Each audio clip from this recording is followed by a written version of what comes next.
میں آپ کو اور جو آپ کے ساتھ پارلیمنٹیرینز آئے ہیں، میں آپ سب کو پاکستان میں آنے کا خوش آمدید کہتا ہوں۔ پہلے تو مجھے بڑی خوشی ہوئی اسپیکر صاحب کہ آپ نے یہ جو اسلام آباد کا چارٹر سب نے سائن کیا اور جو منظور کیا، اس کے اوپر بھی میں سب کو خراج تحسین پیش کرتا ہوں، کیونکہ اس میں آپ نے کئی بڑی اہم باتیں کی۔ سب سے پہلے تو جو آپ نے کمیٹیز بنائی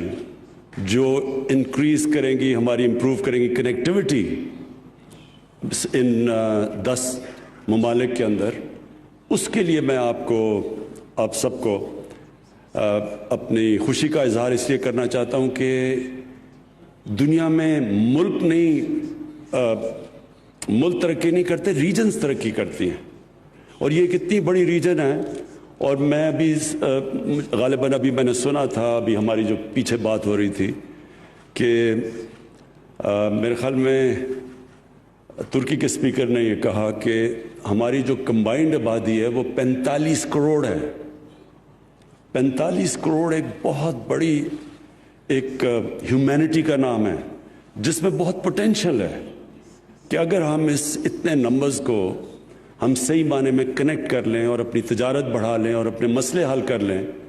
تو یہ ایک پورا پاور ہاؤس بن جاتا ہے۔ اور اس میں مختلف ممالک کی مختلف ایڈوانٹیجز ہیں کہ کسی چیز کی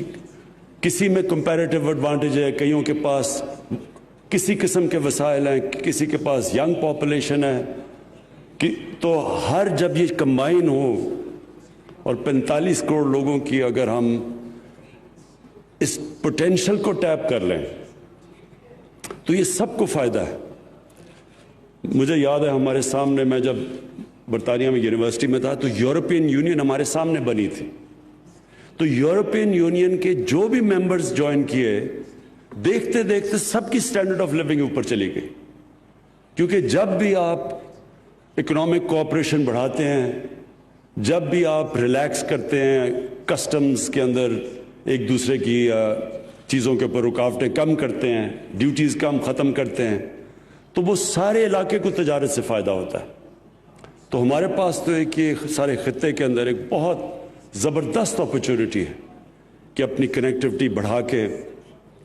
اپنے ساتھ زیادہ کوآپریٹ کر کے، اور آپ نے جو کمیٹیز بنائی ہیں اس سے مجھے لگتا ہے، کیونکہ 2013 کے بعد بہت بڑا گیپ ہے کہ آپ کے جو یہ اسپیکرز کی میٹنگ ہوئی، تو اس سے زیادہ جب کمیٹیز فنکشن کریں گی، آپس میں کمیونیکیشن بڑھے گا، تو انشاءاللہ اس سے ہمارے ملک بھی قریب آ جائیں گے۔ اور جس طرح اور پارلیمنٹ ایک ایسی جگہ ہے جدھر بڑے مسئلوں کے فیصلے ہوتے ہیں، ڈیبیٹ ہوتی ہیں، تو ادھر یہ چیزیں بھی ڈیبیٹ ہوں گی جب آپ کی کمیٹیز فنکشن کریں گی کہ کس کس چیزوں میں پرابلمز آ رہے ہیں، اور انشاءاللہ پارلیمنٹ ڈیبیٹ کر کے وہ ایشوز دور کریں گے۔ مجھے یہ بھی خوشی ہوئی کہ آپ نے ایک تو ٹریڈ اور کنیکٹیوٹی کی بات کی، لیکن ساتھ ساتھ جو پولیٹیکل ایشوز ہیں اس کے اوپر آپ نے بڑا واضح سٹینڈ لیا، اور دو ہم سب کے لیے ایموشنل اٹیچمنٹ ہے دو ایشوز کی، اور وہ دونوں ایشوز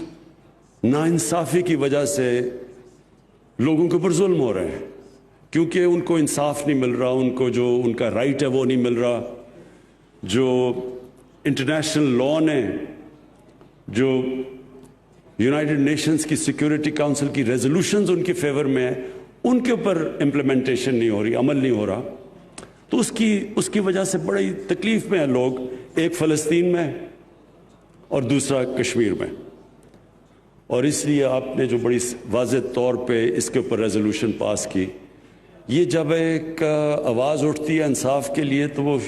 جتنی مرضی تھوڑی ہو شروع میں، وہ آخر میں اللہ الحق ہے، سچ ہے، وہ پھر پھیل جاتی ہے ساری جگہ۔ تو یہ بڑا اچھا سٹیپ ہے کہ آپ نے اس کے اوپر واضح طور پہ اپنے ویوز دیے